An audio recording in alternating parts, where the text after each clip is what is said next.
Here we are wandering around Les Paul's house, and he has this monstrosity here that I really wish you would tell us about, because I feel like I'm in a futuristic movie here. Well, what it is the very first multiple tape recorder, and I got Ampex to build it for me, and it's an 8-track, it's eight tapes. And what we did is we had Ampex build this 1-inch tape transport, and then we had to have a console to marry to that, which is behind us here. And if you look at this, it has a monitor mix, it has its rotary pots and so forth, and its select buses and whatever. And what it amounts to is that you can't get along without having this to marry to that to marry to that. It all becomes one unit. It sounds like a threesome we have here. Well, it is a threesome. And oddly enough, W.C. Fields was the first one to see me do a multi-track recording, but I was doing it on disc. So this back in 1945.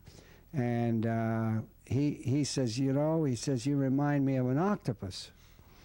And he says, I played banjo on the stage and so forth and so on. We got talking about it, but octopus stuck in my mind. And so when Ampex says, what are we going to call it?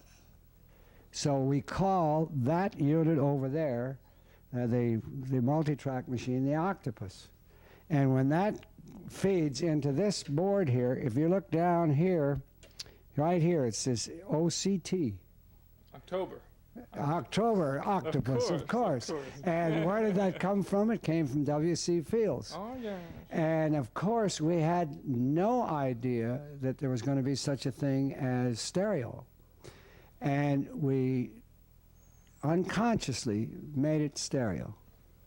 And so when stereo come in, the board didn't have to be changed at all, and we were right on down the road with it. Does it still work? Of course. Yes, it works very good. In fact, I'll sneak out here in the patio and I'll use this when they're using the other equipment. Mm-hmm. Only because it's so fast to work with.